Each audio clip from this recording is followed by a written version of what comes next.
And you are live. Please go ahead. Great. Thank you. Thank you for joining us at the second session of the Gulf International Forum's annual conference. We're pleased to be able to talk today about a wide range of economic and development issues in the Gulf at this critical juncture. We're also delighted to, even though we miss being present in person in Washington, we're delighted this allows us to bring a wider set of individuals to speak on these issues today. We're joined from participants from the Gulf, from Europe, across the United States, and all of you able to join in. I'm Rachel Zeimba. I run a consultancy focused on country risk and resilience. It does a lot of work on oil-producing countries, including those in the Gulf. And I'm also privileged to be a non-resident fellow at the Gulf International Forum. And today, I have with me a panel of diverse expertise across the Gulf, across the global economy, with experience across the public sector, diplomacy, finance, energy, and academia. So I know we've set ourselves a very broad and critical topic of the pathway of economic development goals. How are the development plans doing in the wake of the interlinked shocks that the Gulf countries are facing, the energy transition, COVID, and the policy responses to both of those issues that are going on. In the IMF recently, last week, has forecasted it will take several years for output to return to 2019 levels in the region, and that the region will run bigger deficits and increase debt. That in itself, the debt part, is not necessarily perhaps the biggest problem, but there is an important question about what policies governments in the region and individuals in the region can do to support growth. How have the plans for transition shifted? The interlinked crises, in my view, increase the urgency of finding new drivers of growth, of deploying capital in the most effective ways, but also reduce some of the willingness to deploy seed capital. How is the GCC adapting? How is sovereign wealth being deployed in the countries that have it in the region? And it is a region that is blessed to have prepared for a rainy day compared to some other regions. What are the ways that that's being put to work? What about the countries with less fiscal and policy space to do? Will they receive regional support? What will the impact on other countries in the broader Middle East be as countries in the Gulf turn inward? And finally, what might it mean for economic ties globally? Can the GCC benefit from links to more resilient countries like China? We're going to tackle a number of these questions today, and we look forward to receiving your questions along the way and in the Q&A period. Please feel free to enter them into the Q&A, and I'll be collecting them and posing them to our speakers after they've all made their opening remarks. So with that, I'd like to kick off and invite our speakers in turn to give their opening remarks. I'd like to start with Anthony Livanios, who's the CEO of U.S. Energy Stream, is a depth of experience across energy, especially liquefied natural gas, has run pipeline companies, has founded many companies. You can read all the details of his experience and all the other panelists on our website. So I don't want to steal the time away from him. I want to hear his thoughts. Mr. Livanios, please share with us your thoughts about the energy industry going forward. How are you seeing demand and supply? Should we be worried about shut-in supply, weaker demand? What is the frame here? Because that is very important to the other economic questions we'll be facing. Thank you. Thank you, Rachel. And I would like to thank the Gulf International Forum for inviting me this afternoon to share my thoughts about the future of the energy industry. First of all, in my opening remarks, in my very brief presentation, I will take a closer look at the unprecedented volatility in the oil markets since the beginning of the year. The volatility in the oil prices, in the oil demand, in the oil supply, and where does it leave us? my goal is not to forecast the future price of oil, demand or supply, but rather to put the volatility of the oil industry into perspective. One of the most frequent questions I get from my clients these days is how do the energy leaders cope with this unprecedented industry volatility that we have in the industry? And what lies ahead. So first of all, the oil prices. In the beginning of the year, the average price of oil was around $60. Then the price collapsed in April at $17, and then back in the $40 in the last few months. Unprecedented. Imagine if you are running an oil company and you are producing oil, and I'm living in Texas, and in the US, we don't have a government-owned oil companies. We have 6,000 independent oil producers. So imagine the impact of this volatility to many of them. Second, the oil demand. According to the IEA, to the International Energy Agency, since the beginning of the year, we had the 6% decline in global oil demand. This is the largest oil decline in the last 70 years, and the largest ever in absolute terms. The impact of COVID-19 as of today in the energy demand is 7 times larger than the impact we had in the 2008 financial crisis. And oil demand that is also going down is projected that until the end of the year, it will be 9 million barrels approximately less, which means that we will have a 92 million barrels of oil demand. On the supply side, in the US, in the beginning of the year, approximately 10.7 million barrels of oil. In May, this was down 10 million barrels of oil. And today we are approximately back in 11 million barrels. And the global oil supply in the beginning of the year, before the COVID, was approximately 100 million barrels of oil. And you all remember that when we were entering into the pandemic, there was also a price war, and the market was flooded with more oil supply. So we had high oil supply here in the US and very high oil supply internationally. This changed. By April, June, we had a 14 million barrels less supply, primarily because of the oil cuts from the OPEC plus countries, and also because, unfortunately, many bankruptcies here in the oil patch in the US led to a decline in the production of oil. As of June, the oil supply was approximately 86 million barrels per day. Now, what's next in this volatility that we have faced? Well, in my opinion, there is more volatility and there is more uncertainty. And what lies ahead is for the energy leaders to cope with this volatility. Now, why? First of all, we are still in the middle of the pandemic. We don't have a vaccine. We don't know how the disease is going to go ahead.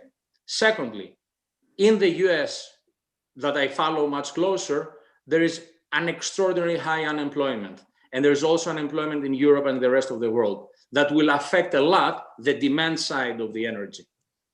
Then, Rachel, you mentioned very, very eloquently in the beginning about the public debt.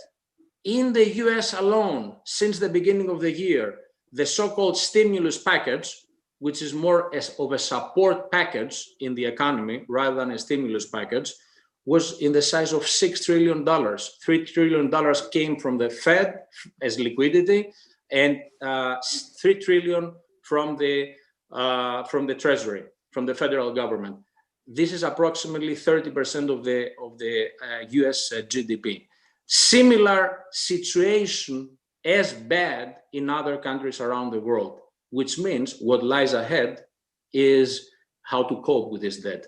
Impact on the oil and gas markets as well. Now, on the supply side, the supply side will remain robust. We are facing a situation where we have large oil supplies, especially in the US. The oil supply right now is approximately 11 million barrels, and it will stay in those high numbers. Shale gas, shale oil, and oil production will not go away. And we all know that it has been the biggest game changer in the global oil markets. And also the ability of the rest of the world to produce oil quickly is there. So there are challenges ahead, even if we have some recovery sooner rather than later, still the impact on the energy market will not happen overnight. So more volatility, especially for the next 12 months, more uncertainty, and the need for leadership from the energy companies, either in the US or internationally, to cope with this crisis that we are still in the middle. Thank you so much. Thank you, and thank you for for sticking to time. Since you stick to time so well, I'm going to sneak in a very brief question because it's a very specific one, which is that if in your timeline and in the volatility, how quickly would you see demand likely to recover if there is a mid 2021 exit from the pandemic? Or return to a new normal? That's excellent. And it's an excellent question because I don't see a quick recovery on the demand. Why not? On the oil side, approximately 60% of the demand for oil is for mobility, aviation, and road transport. We all know that aviation has been hit severely from the COVID-19 pandemic. I don't see that the aviation industry, airlines, and air transportation will recover quickly. It will take time. And as far as road transport is concerned, it can go both ways. People can use their cars more, or people can stay in their houses and not use their cars more.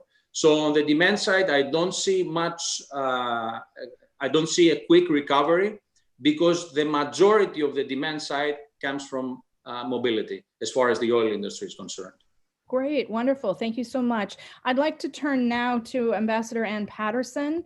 Ambassador Paterson is currently the president of the U.S. Qatar Business Council. She has a long and distinguished career in the Foreign Service, or had, and has served as U.S. ambassador for many more countries than I have time to talk about right now, but notably Egypt, which is where I first met her, and has also, since her retirement, also served as a senior fellow at Yale.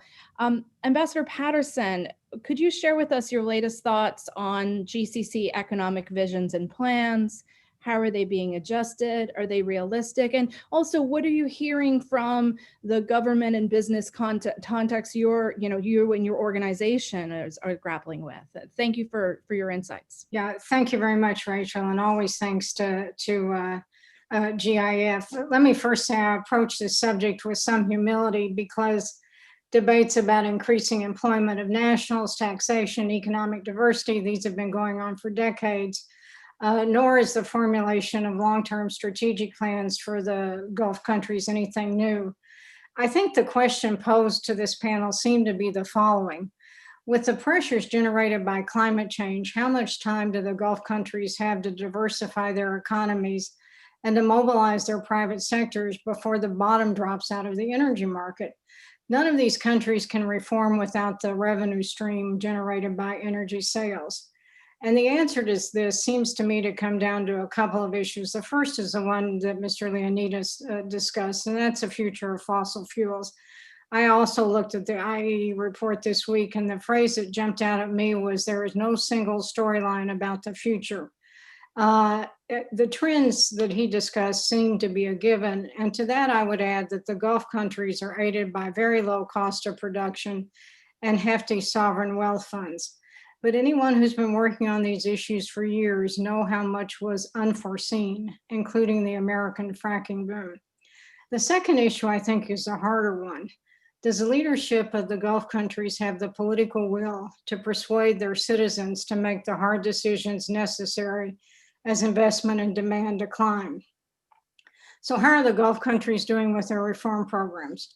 In my view, both the UAE and Qatar seem well positioned to withstand sustained low oil and gas prices. Both have aggressively implemented economic reforms, including in the UAE's case, a value-added tax and the cutting of subsidies. The UAE has continued to open up its economy, made it easier to invest, for foreigners to own businesses, to import labor. Qatar also embarked on a reform program in its Vision 2030, which accelerated rapidly after the 2017 blockade in terms of foreign investment incentives, financial and labor reforms. Both these countries benefit from the entry of educated women into the labor force. For instance, Texas Tech in Doha graduates more female petroleum engineers than its home campus in Lubbock. Key to all these plans is a robust private sector with an entrepreneurial culture and a reduction in regulation. Again, both the UAE and Qatar do pretty well here. In the Global Entrepreneurship Monitor, Qatar comes in third and the UAE fifth out of 54 countries. The US, by the way, is 10th. On the Global Competitiveness Report, Qatar ranks 29th out of 141 countries and the UAE is 25th. Now, it is possible that these efforts won't survive a slowdown in government spending and a reduction of incentives for the private sector, but for the time being, these two countries are making progress. Oman's vision statement for 2040 is in some respects the most ambitious of all. It calls for raising the non-energy portion of GDP to 93%. Because it has less oil and gas, Oman's economic status has always been more precarious, and that's going to persist. The World Bank flashed some warning signs about the level of debt and the need to address a persistently high level of unemployment among nationals. Oman may require external financial assistance and not just from financial markets. I'm going to leave Kuwait mostly to Mr. Albahar. Kuwait has imposed a VAT, but its reform program has been hotly debated in its parliament, where parliamentarians have vigorously protected subsidies for Kuwaiti citizens. It lags behind the UAE and Qatar on the steps to encourage foreign investors. But Kuwait has been investing in its fund for future generations since the 50s and surely has access to a very substantial investment portfolio. And then we come to Saudi Arabia. Jason Bordoff wrote an article that Saudi Arabia would actually come out on top in a world with persistent lower oil prices. It has healthy financial reserves, ability to borrow, and excess capacity. The fact that the President of the United States had to jump on the phone to tell Mohammed bin Salman to cut it out in his pricing dispute with Vladimir Putin suggests that Saudi Arabia's importance in the oil markets is far from over. A recent Atlantic Council report says that the Saudis have made progress implementing Vision 2030 and macro stability, but not in generating employment or in promoting domestic or foreign investment. Saudi Arabia alone along the Gulf countries has real unemployment problems. It has to find well-paying jobs for its youthful population, 60% of which is under age 35, with an 11% unemployment rate. Without foreign investments, mega projects could be expensive white elephants. And while Saudi Arabia has large financial reserves and a low debt to GDP ratio, it still has far less financial cushion per capita basis than its richer neighbors. The Aramco nationalization was at best an anticlimax, with the original $2 trillion estimate way too high and the rollout clouded by lack of transparency. So here's where I would worry. Unlike the rest of the Gulf countries, Saudi Arabia's leadership has been highly erratic and economic reform is hard. In short, the internal situation to me looks bleaker than the UAE, Qatar, and Kuwait. And frankly, it matters more because of its sheer size. In closing, let me mention two other issues that I think are relevant to this discussion. The first is, as the fossil fuel industry shrinks, who's going to protect these Gulf countries? They have a lot of equipment, but building effective armies and navies, it'll require financial trade-offs and a skilled workforce. And that's going to cost money, just as they may have less of it. And the second issue is the demise of the GCC, killed off by the blockade against Qatar. The GCC advocated exactly the sorts of reforms in government procurement, industrial specialization, the VAT, that the Gulf countries need to diversify their economies. Despite modest but important progress, sadly, this region-wide effort seems pretty much dead and buried. Thank you. Thank you very much, Ambassador. And look, we'll come back to you for more of the questions. I'd like to turn now to Adnan Albahar, who comes to us from Kuwait, which the Ambassador referenced, and we would be interested in your thoughts on Kuwait, but we'll also be interested in your broader views in the Gulf.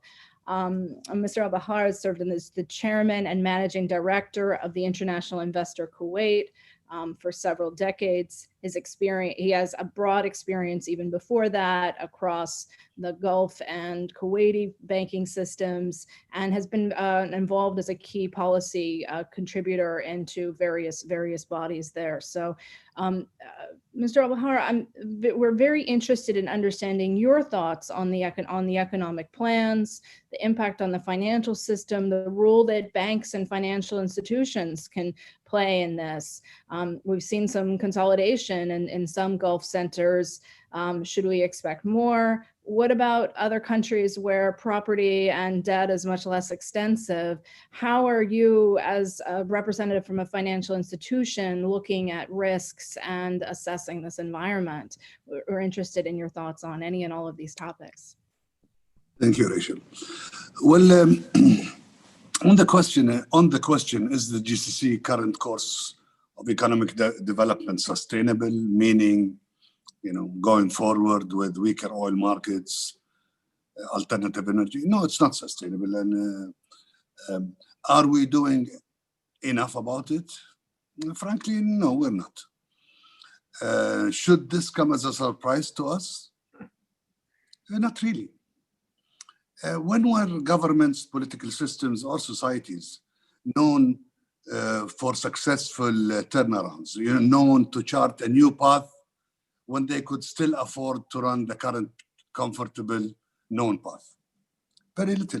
In recent human history, if we look at countries look at the UK, from a global empire to in the 60s near financial bankruptcy, before that society elected somebody like Margaret Thatcher, and after a struggle of 2 years of street riots, worked with her to turn around the UK into the new UK economy we have today. Look at more recently, Greece only was willing to discover a new path when nobody was willing to lend the country anything. And yet even then, the Greece society toppled 3 governments before they accepted the European Union's proposal for restructuring. Then look at Spain and Ireland. So reality one is serious change only occurs under high pressure. And nations and corporates, for that matter, only achieve worthwhile turnarounds at the edge of the cliff, And after going through the 4 stages of denial, anger, acceptance, and then finally dealing with it. The level of shock and adjustment needed will vary within GCC, depending on how large is the GDP per capita surplus, for how long has it been running, and the nature of the political system, how much political participation.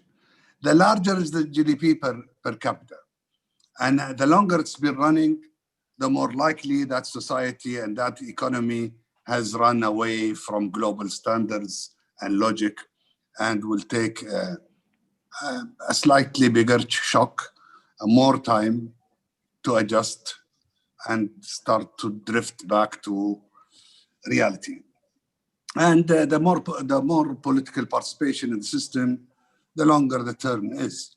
So in the case of Kuwait, it's the worst case scenario in a sense of we've had the biggest per capita surplus for the longest period of time, and we have more political participation than others. But reality number two is we talk about diversification, but reality is the GCC will most likely solve most of its problems over the next 10 or 15 years that via higher efficiency and productivity. That is the ability to produce more GDP per dollar of oil revenue than what we do today. And let's look, for example, at what the Western economies how did they deal with energy? I mean, since the 60s, the world was talking about, oil being the only source of energy, that growth of that demand will pull that price up. It is coming from one region, the GCC. It's in the Middle East with all the instability, impact on environment. Then comes 74 and the blockade. And still, the Western economies talked about alternative energy sources. We are in 2020 today, and only today are we seeing some viable new sources of energy that will take another 10 or 15 years for them to become dominant. But the West has produced a lot in terms of higher productivity, more GDP per barrel of oil, and some of it into strategic reserves. So reality number two is most likely whatever we talk about, we need the pressure, and the initial solution will be higher productivity. Is there enough room in productivity to make up? Yes. Just to give you an example, Kuwait and the UAE are about the same size populations and economies. We both produce around 3 million barrels of oil. The UAE produces 3 times the GDP of Kuwait with that same amount of oil revenue. Meaning, if a country like Kuwait could achieve in 10 years' time current UAE productivity and efficiency, we would be able to produce 3 times the GDP per dollar. Meaning, if we were there today at UAE's, not global, efficiency and productivity, we could have our current GDP with 1/3 the average price per barrel we had, or 1/3 of the revenue of oil we had.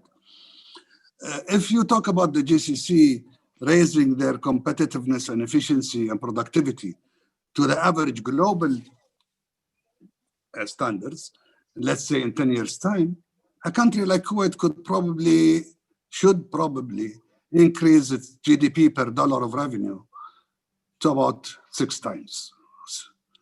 And the more efficient nations like the UAE and maybe Oman and the others, maybe 3-4 times.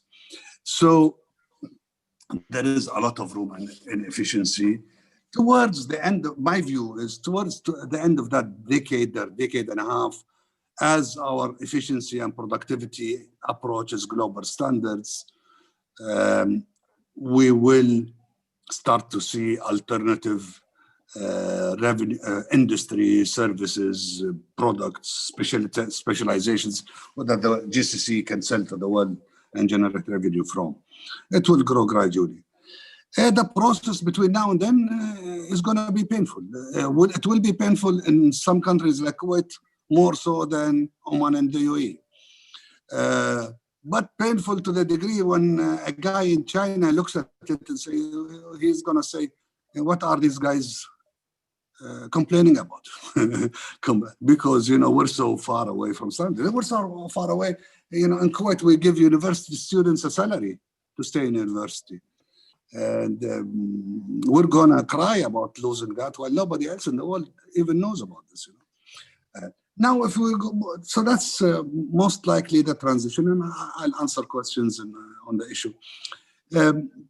Banking industry globally is operating revenues are suffering from the low interest rate environment, and the GCC will be no different. The global industry will face increased levels of provisions as a result of the COVID-19 problem, businesses suffering, business companies going out of business. On top of all of that, we're going to see a decade of economic change in the GCC, and so I believe that economic restructuring will cause more needs for provisions. So financial services industry, banking specifically, will be facing some tough times, challenges, but it will survive like the economies will survive. Thank you very much, and look forward to hearing your questions.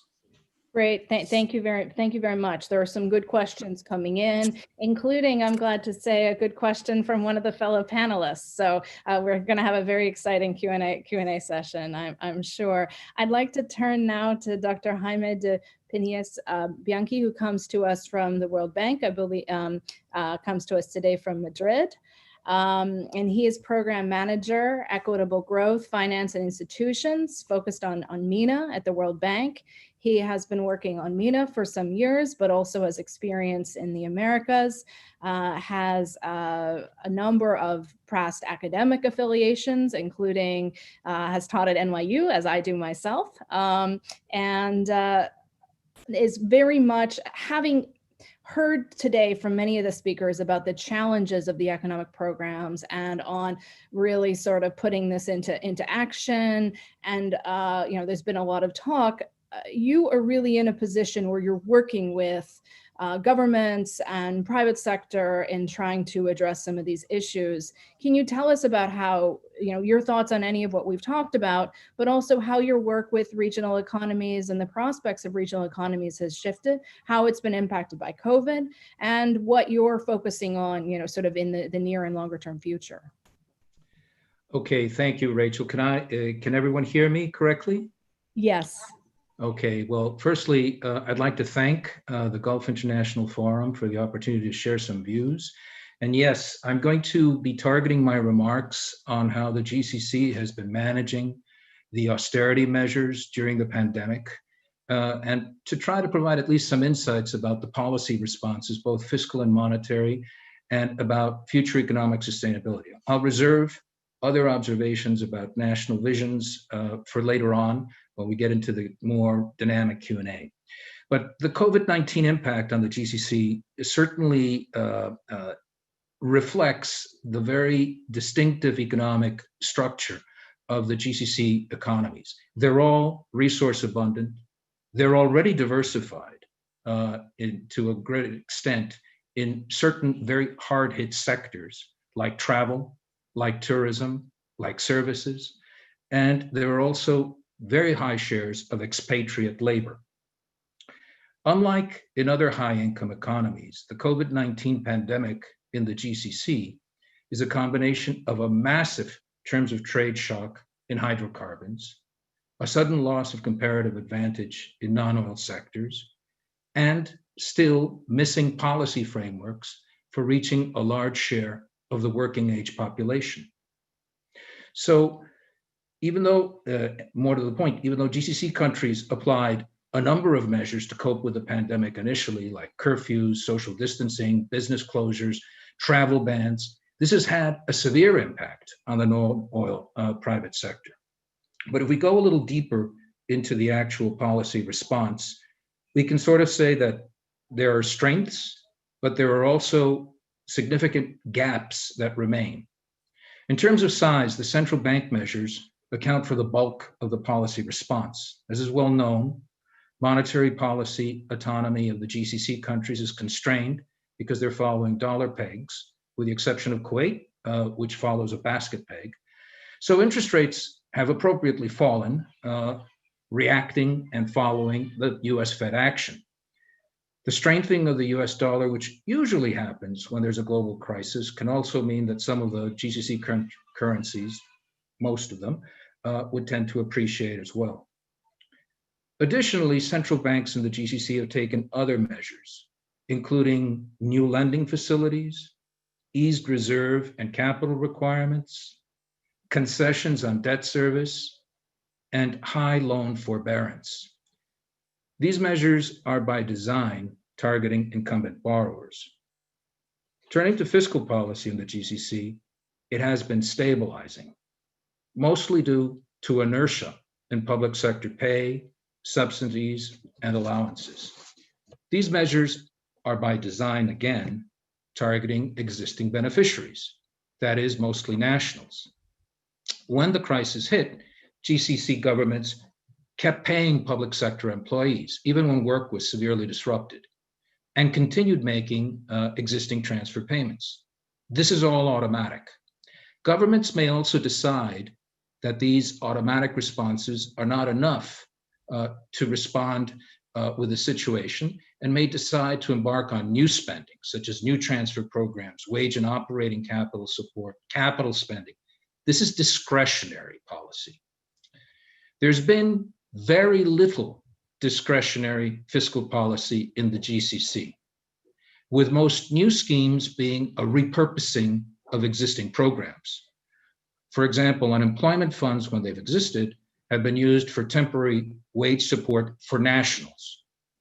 Ironically, the most high-profile discretionary fiscal policy has been contractionary, and that's been in Saudi Arabia, when the VAT rate was raised significantly in July, more than trebling, in fact. This basic distinction between automatic stabilizer and discretionary policy matters a great deal in understanding what's going on across countries. The GCC is sort of at a midpoint between the two broad models of the US and the European economies. So in the US, when it's confronted with a shock, it mostly leads with discretionary policies. So you're waiting for action from the federal authorities to be able to react against a negative shock. In the case of Europe, with a much broader social safety net, automatic stabilizers play a much larger role. The size of the packages between Europe and the United States may be similar, but the composition is very different. In the GCC, as I say, it's a midpoint. And what we can say is that, one, the public sectors are very large. And similarly, salaries can be financed despite the scale of the shock, given very broad buffers and reserves in virtually all of the countries. And especially in some of the countries that Kuwait, Qatar, UAE, and also certainly Saudi Arabia, to a lesser degree, Oman and Bahrain, but they too. This needs no new decisions, and deficits will increase automatically because these continuation of salaries is just part and parcel of an automatic process. But there is no well-developed system of unemployment transfers that can respond rapidly to shocks. The GCC countries do have support mechanisms for non-employed nationals, often delivered through additional allowances to heads of households. But the majority of private sector employees are expatriates, and their potential unemployment has usually not been seen as a domestic policy issue. To the extent that these problems have come into focus during this crisis, they will need a discretionary response. This agenda is still in progress in the GCC. There have been good examples of adaptation of existing unemployment programs for nationals to the scale of the new situation, as in Saudi Arabia. However, the issue of expatriate employment is still being tackled indirectly through support to firms rather than direct support to the workers. There's still little direct support to firms for payroll expenses. It's true that firms have received sizable cash flow relief through debt moratoria, utilities bills reductions, delays in tax payments and fees. But firms are still cash constrained in meeting wage obligations to expatriate employees. This is going to form a major second round economic hit to the economies of the GCC, given the dependence of key sectors of GCC economies on expatriate-driven expenditures, like the real estate market. Expatriates work in sectors that are critical for huge parts of the non-oil economy in the GCC. Health and education services, some of those sectors that Ambassador Paterson was referring to in Doha, construction, distribution and retail, hospitality, and household services. Many commercial services are provided by SMEs, and even those SMEs with national owners have mostly expatriate employees. The presence of these expatriates and the activities of these firms in turn underpins real estate demand. The profits from these enterprises, associated real estate activities, coupled with various fees and taxes paid by these firms and associated transactions, these are all very sizable sources of incomes to nationals and part of the non-oil revenue base of the government. Part of what we're talking about when we're thinking about diversifying away from the oil economy. More broadly, GCC policymakers are recognizing the particular challenges faced by low-wage expatriate population living in crowded conditions, unable to return home, and increasingly not being paid.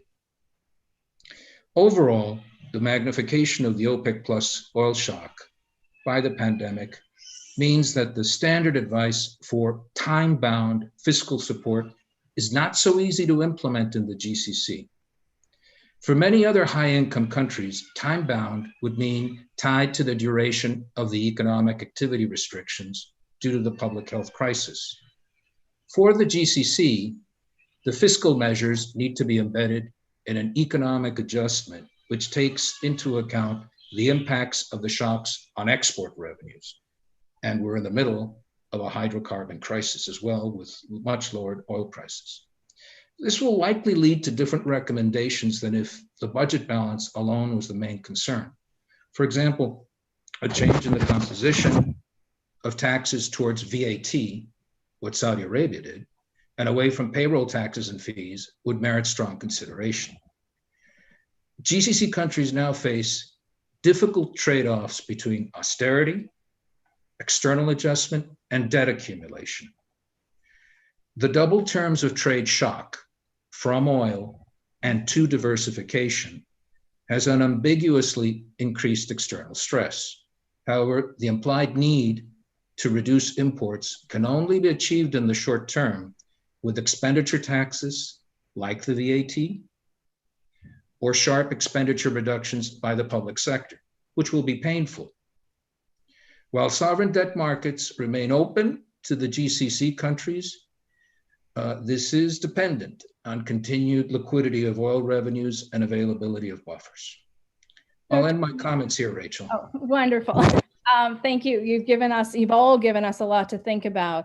I have to make a brief announcement, and then I'm going to use my moderator prerogative to throw a few questions. Unfortunately, the last of our panelists, Dr. Asma Al-Fadla, was unable to join us due to technical difficulties. I was looking forward to posing questions to her about education and entrepreneurship, a theme that's come up through many of the presentations, but she sends her regrets. Just in case any of you were following along.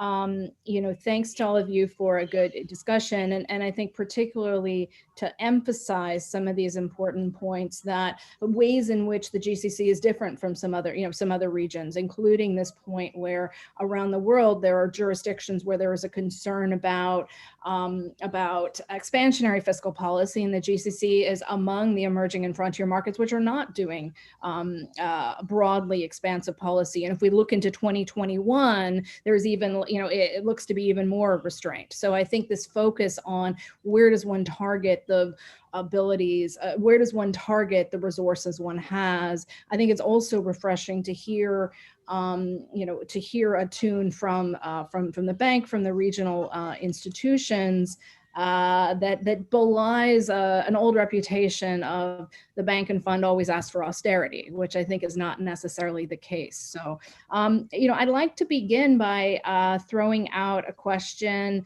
that actually came from Ambassador Paterson to all of you who have opinions about it, which is this, we start, and many of us who've been tracking the region have been reading things and writing things about economic diversification diversification for years or decades. Should we be sort of ending some of that debate about diversification, and is it a better choice to focus in on improving efficiency, or maybe that really depends sort of country by country? A few years ago, I think the debate shifted from diversifying from energy to diversifying within. There's a general conclusion that this diversification is limited. Are we, by continuing to talk about diversification, economic diversification, are we missing the boat? How would you respond to that thought? Maybe Ambassador Paterson, since you posed the question, maybe if you have any additional remarks, and then we'll see if other participants. Well, yes, I was going off after Mr. Albahar's comments about improving efficiency in the oil and gas industry, and certainly this is what's going on in Qatar as well, as they embark on this rather vigorous expansion of their LNG capacity, largely to get a jump on the competition, but also they have a huge competitive advantage.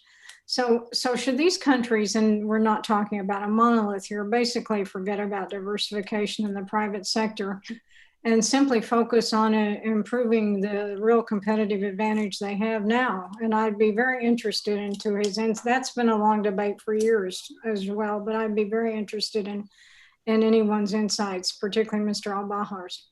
Yeah. Please. Well, Please. My personal view is governments are not the best,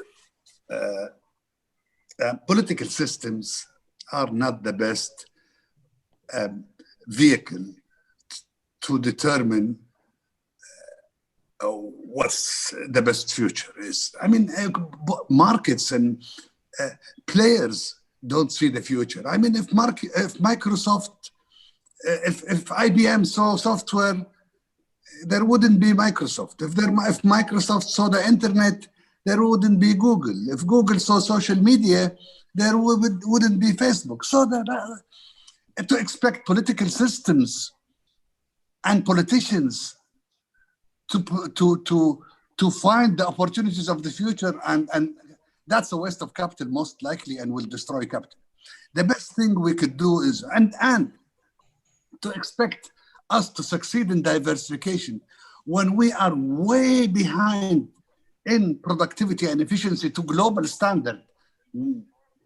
So I think the best thing that politicians could do is drive efficiency and productivity and internal competitiveness in a society, and make sure that that economic field is green, healthy, for interesting plants to grow. And then once they see them popping up, to see them with water. But to expect politicians, they will just throw capital in crazy ideas of the past, while they cannot see the ideas of the future. Why is the UAE the most competitive economy? The UAE is the most competitive economy in the GCC because 5 out of the 6 states don't have oil. Dubai does not have oil. So it is forced. It has the challenges needed to move ahead. And the other, so market competitiveness. 2, it's the UAE is the country with the smallest central government, the least influential central government. It's the country with 6 competing states, and those states have much more power than the structure in the US. So this federation is much more decentralized, with much more internal competition than even the US federation. That internal competition creates competition not only between players and markets, but between government entities. You have 5 states, each wants you to live in it, to transfer your business, to use their airport, to use their airline.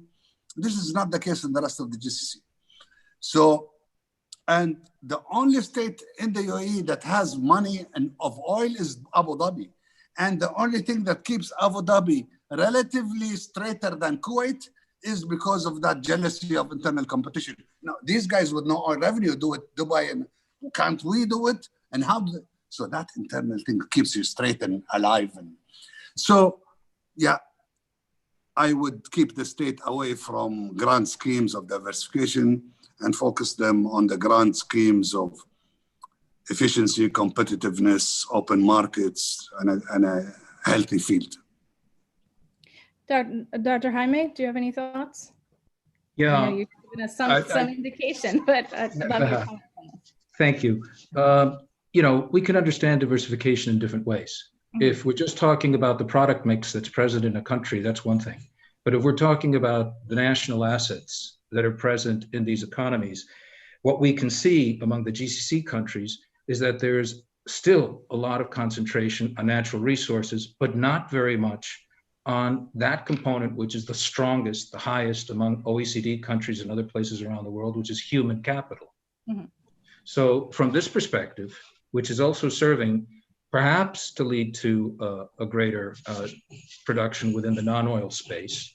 And I'm sympathetic to what Ambassador Paterson is saying, because one can think of a model like Norway, where there is a lot of concentration around oil, although oil business and gas usually produce very few jobs.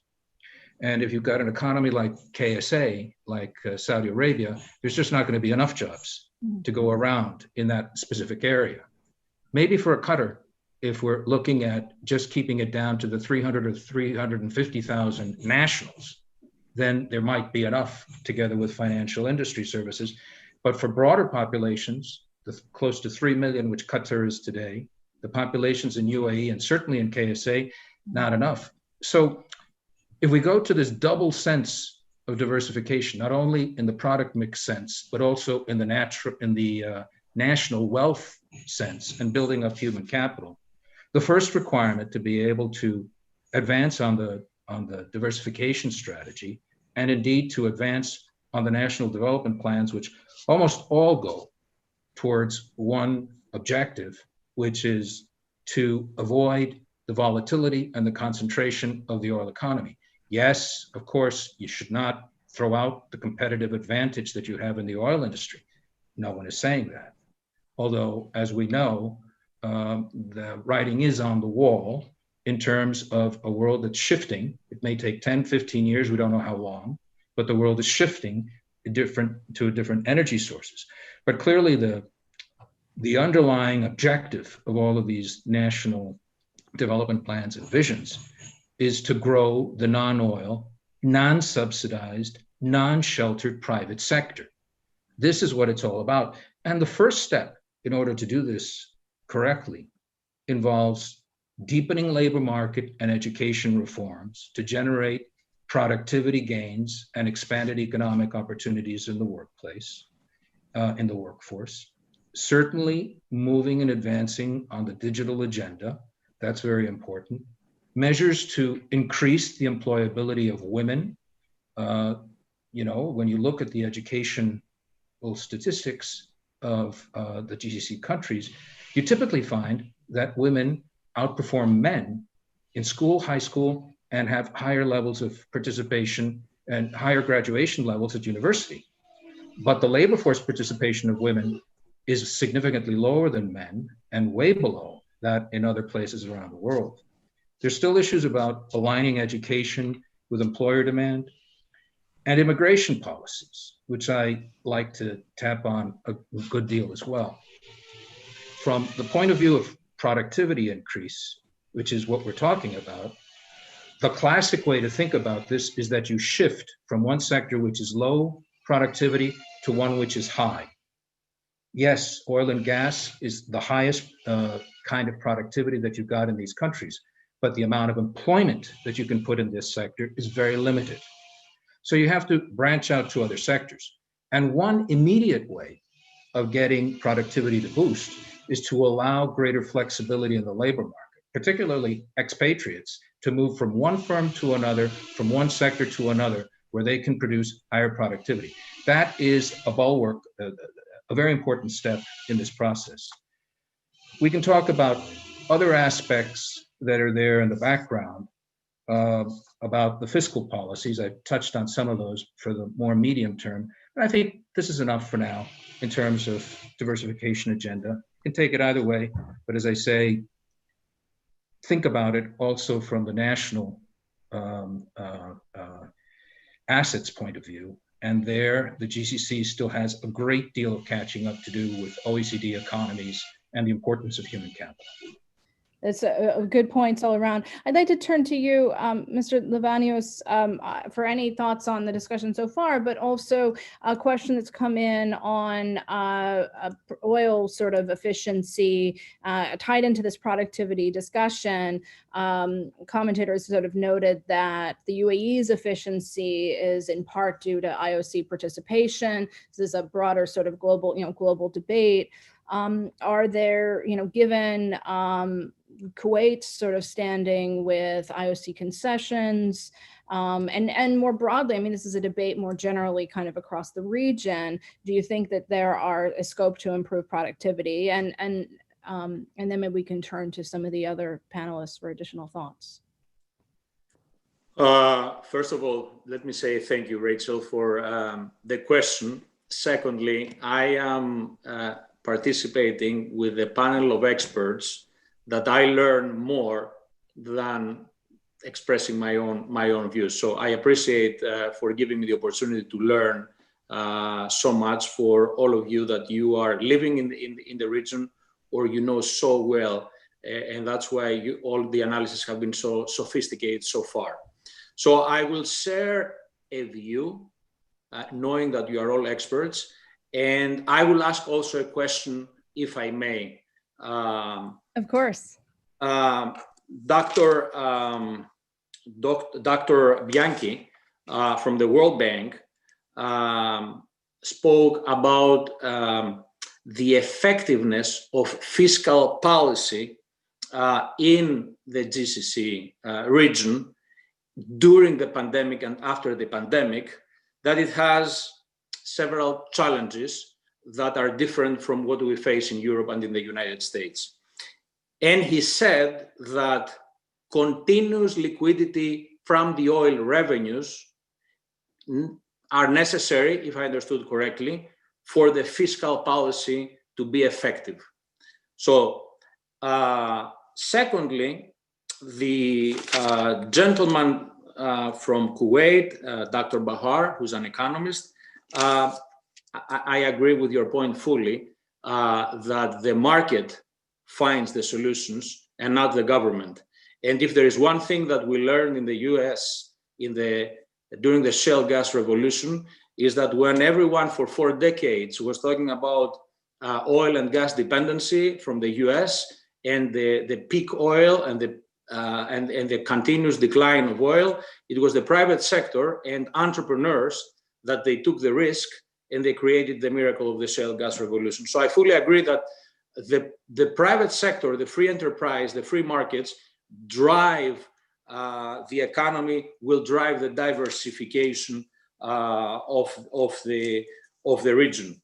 And my question to all three of you is, given that we are in the middle of the largest crisis in the last 70 years, that we are facing all the way from the developed world to the developing world.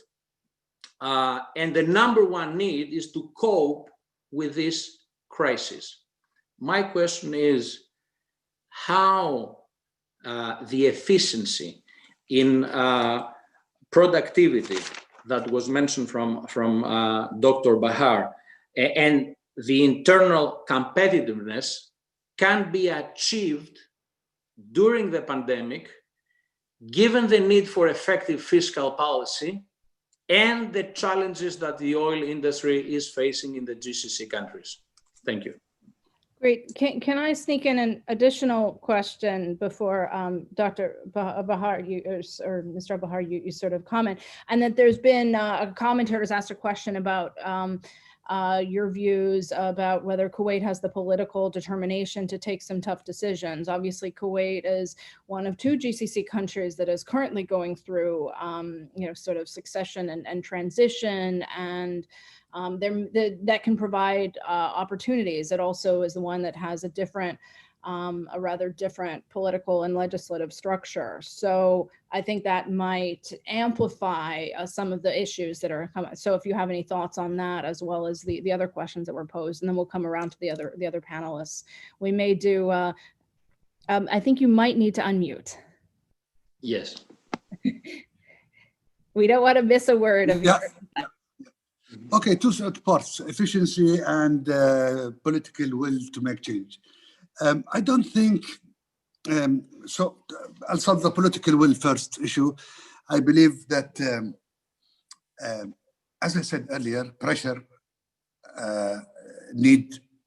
forced need to change will create the political will, and more importantly, finance and edge of the cliff creates focus, political focus, societal focus to do the necessary.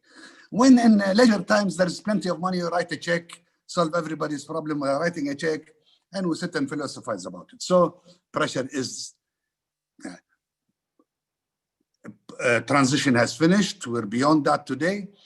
Clearly simple and straightforward. The issue is still Kuwait problem society, not just only government, but belief of people and people willingness to rise to the challenge, to work harder, to accept a private sector job with all its volatility than a secured, overpaid public job where he spends half of the time at home.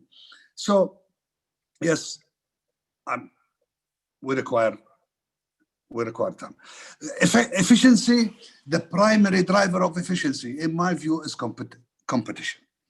And the way to drive internal national efficiency and competitiveness is to increase the level of internal competition in sectors. How can we do it with the constraints? We're spending a lot of money, for example, on an inefficient, overspent, for example, a public health system. One way to do it is to reduce slowly a little bit of what we spend there, encourage a free for nationals health insurance policy, and let market and competition in the health industry service them. Same in education. So what we're spending today, we could divert. So we need to open up sectors, put government in competition with itself and with preferring market, remove barriers to monopoly. I give you 2 examples where Kuwait, without a vision and with all its complexity of politics, took a lead regionally. One is telecom. We were the last country to privatize telecom. We only privatized mobile telecom. All the GCC privatized everything. But they kept national monopolies: Qatar, Bahrain, UAE, Oman, Saudi. We came in and we only had one company, a mobile operator. We called it MTC. Today it's Zain. Government sold its controlling stake there. But we did one thing. We created the first competitor, Ooredoo, that is Wataniya, that is now Ooredoo, Qatari owned.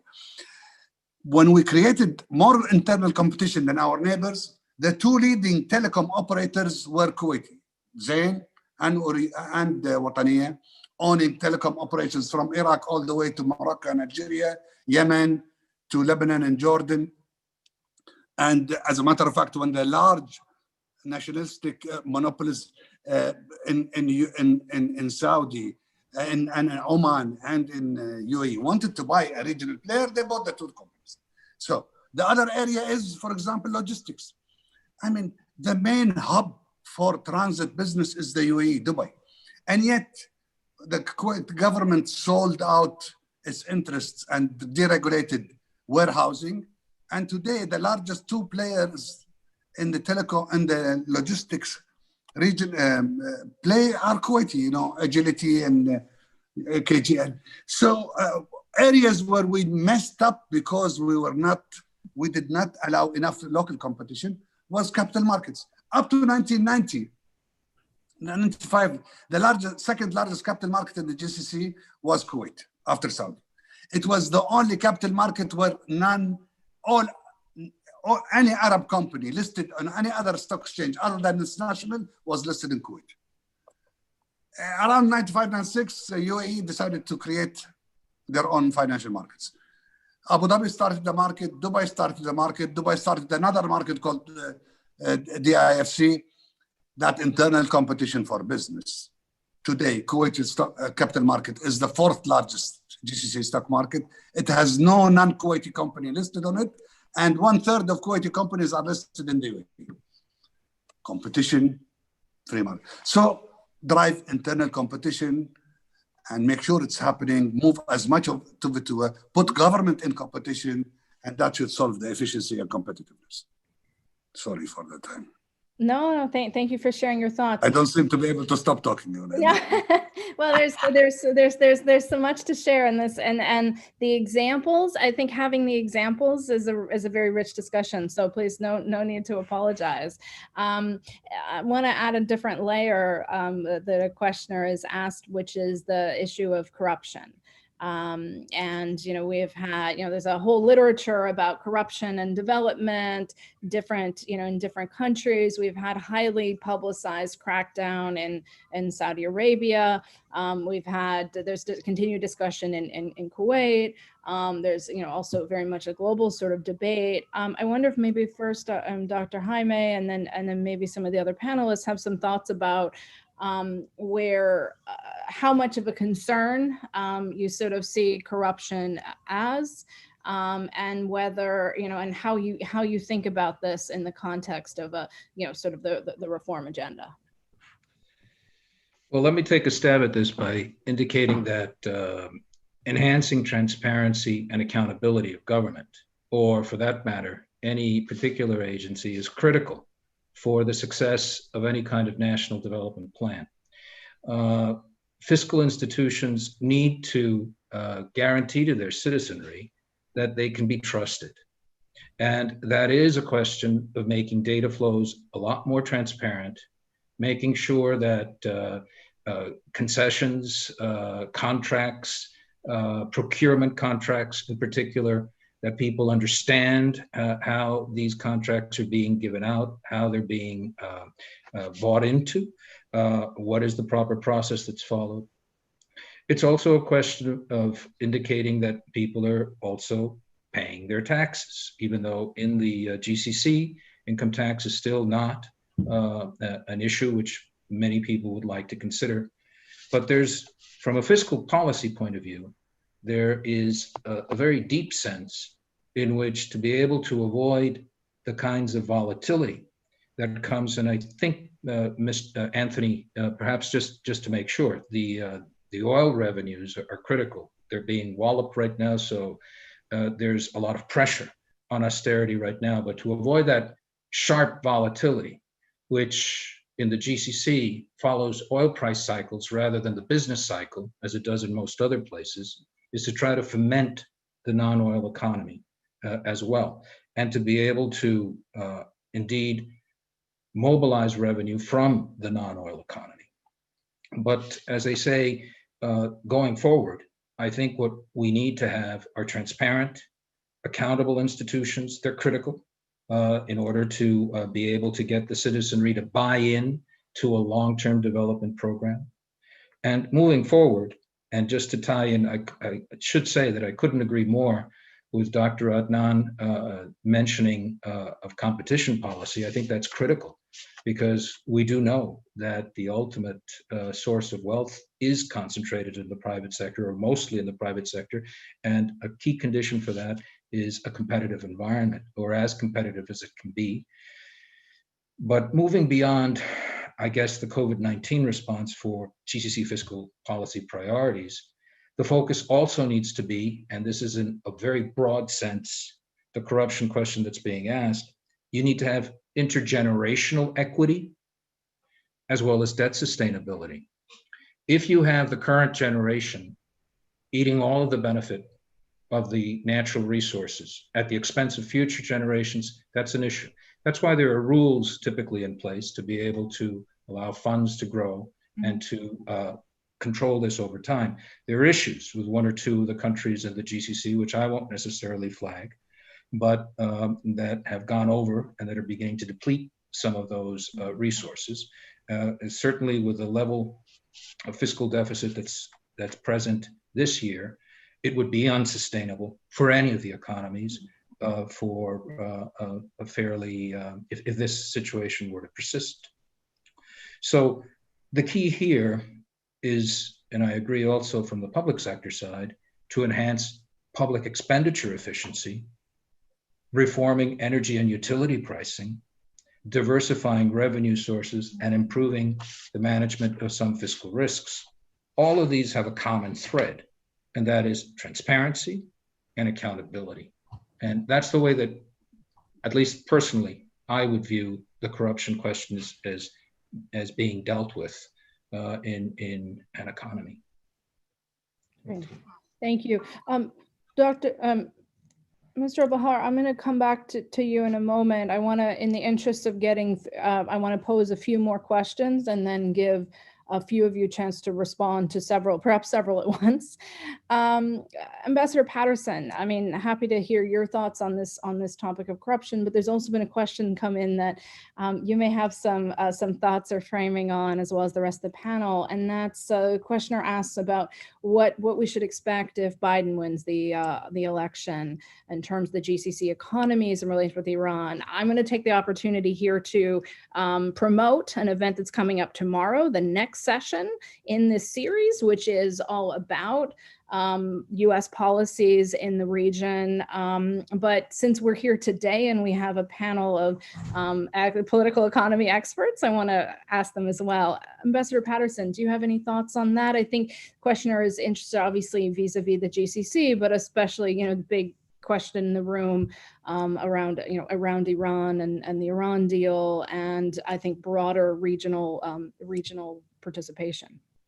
So that's actually a surprisingly easy question, because the Biden people have written quite a bit about this, and the former vice president has spoken out pretty clearly on this. He's indicated his willingness to go back into the Iran deal, assuming that the Iranians are willing to comply with its provisions. I think the tension there, and they've written a lot about this, is whether they go back into the original agreement or attempt to negotiate a more ambitious one that would cover some of the other issues in the region, like ballistic missiles and the Iranian presence in places like Syria and Lebanon. So that's easy. He's signaled what he's going to do there.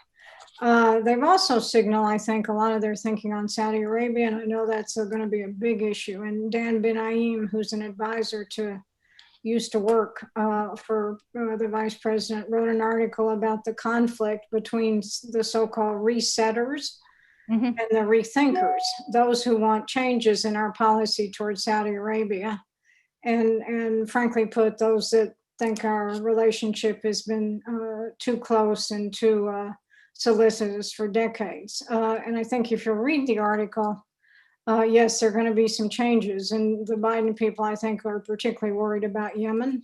And I think that would be a very high priority to do some diplomatic work in that. So they've signaled that. And I think those are going to be the two big issues in the Gulf. They've also signaled a willingness to go into a discussion with the Iranians and the Gulf countries, because I think there's belief on the side of the Obama and Biden team that the Gulf countries their views weren't sufficiently solicited during the original Iran nuclear agreement. So I think it's pretty clear what they'll do. They've written quite a bit about it. Great. I'd like to throw out, in the interest of time, when the final question, or I guess to say that to attendees, this is your last call, last moment to ask a question. But the final one we have is on a topic we've already been talking about, which is the role of expatriates in the economy. Dr. Jaime, you highlighted that actually disproportionately it's been expats perhaps that have been not receiving payments, and we know that there was already an exodus or forced exodus of some expats in the years, particularly from Saudi Arabia in the years before COVID. We know that expatriate expertise can be part of driving productivity. However, in this sort of time frame, this is just one of the many difficult trade-offs. Many countries are not accepting the fact that there might need to be significant shifts in immigration and residency rules. How does any of the panels sort of see this moving forward? It strikes me, just using my prerogative here, that this is very much it's a difficult issue for all countries, but there are countries, including parts of the UAE, for example, that have said, well, the only way we can deal with our real estate excess is to encourage remote workers to come and relocate there. So it'll be very different country by country stories. But how does this fit in? So I'd welcome, I think maybe we'll take a couple of minutes for each of you to sort of answer any of the questions that you'd like to, that are sort of outstanding, or give any final thoughts. Perhaps we could start as we did at the beginning with Mr. Livanios.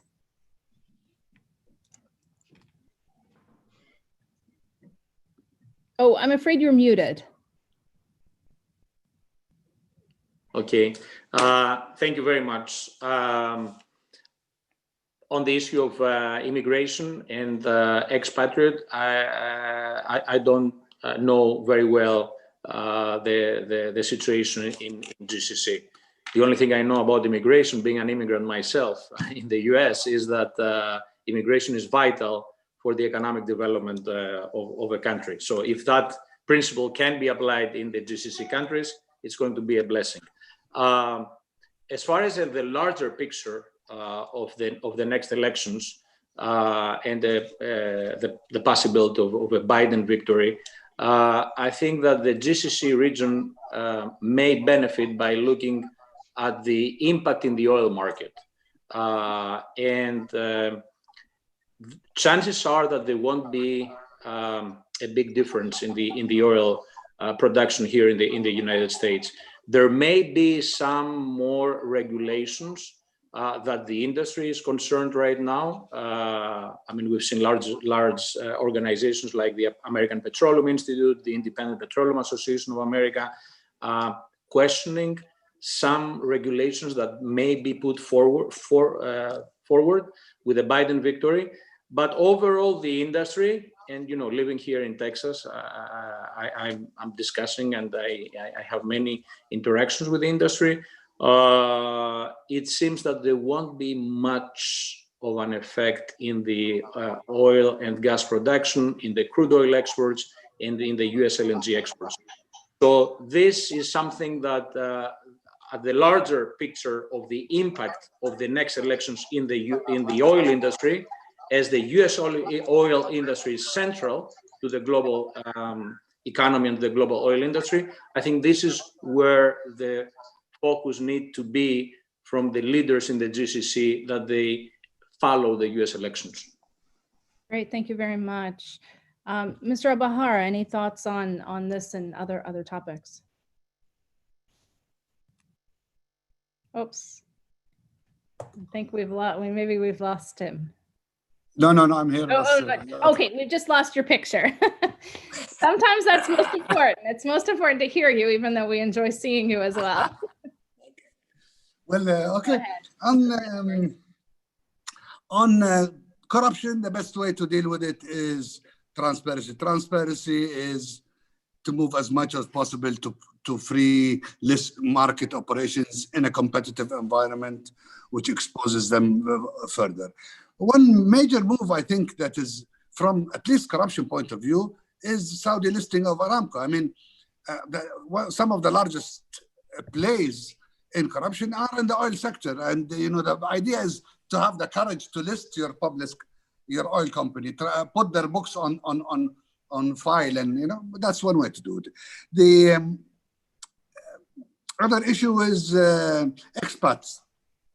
I think as we shift our economies, as we're searching for higher competitiveness and diversification, then talent and skill and capital become critical and important to attract them. And at that point, I think we'll see our national immigration policies line up to attract capital and talent and reside them. On the other side, while moving number of percentage of population in and out in a crisis is bad for some businesses and real estate, as you were talking, I figured that it's also, in a sense, easier on a cushion of government in hard times. If this was a total permanent residing population and they went out of work, the public sector, the public budget has to finance their survival. Now they go back home, so it's in a sense like a company outsourcing some of its activities when it doesn't want them, or leasing them where it can release them when it's gone. So it gives flexibility.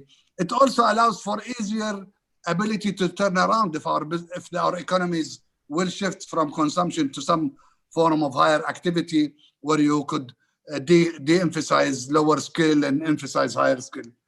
So these are my thoughts. Thank you. Great, thank you. Apologies. Dr. Jaime, any concluding thoughts from you, or questions that you didn't get a chance to weigh in on? I think we're touching on some of the key issues related to immigration, which I think are very important. From the studies that we have, for immigrants to be productive in a host country, they have to have permanent residency. If you don't have permanent residency, all the studies show no one invests in them, and they don't invest in themselves either.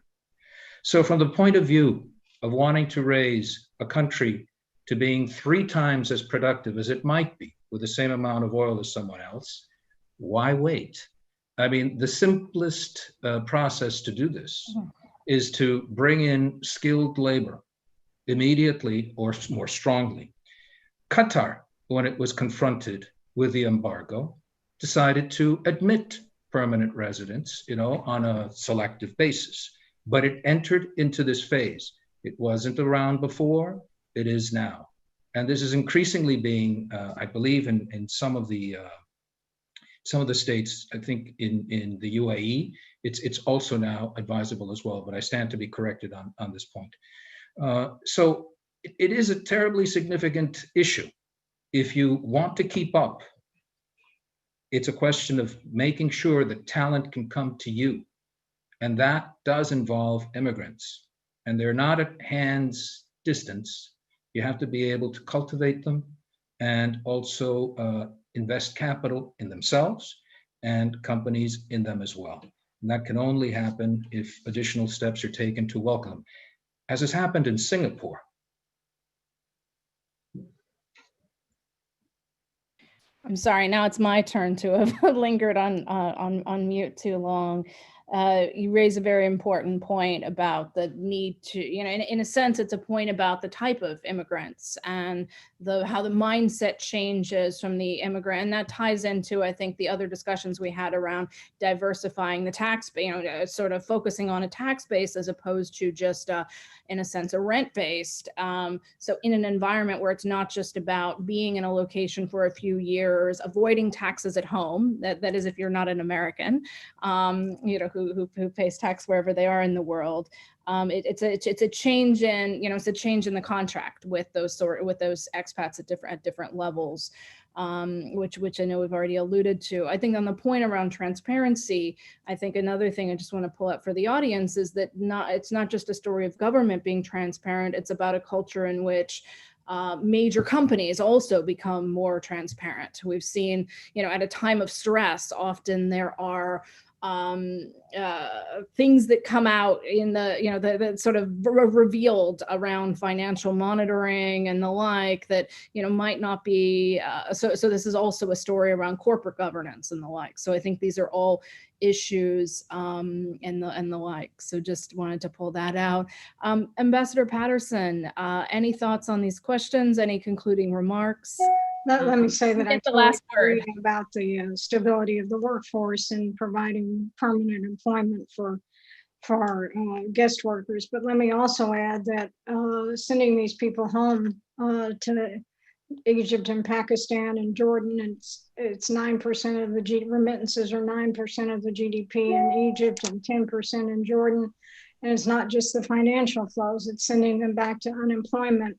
And that's frankly inherently destabilizing. And the Gulf has been helped bail out some of these countries for years. And I think the financial constraints are going to be such, they're not going to be able to do that indefinitely. So there are multiple implications of this guest worker issue that I think have certainly been the subject of academics, but have a huge number of policy implications.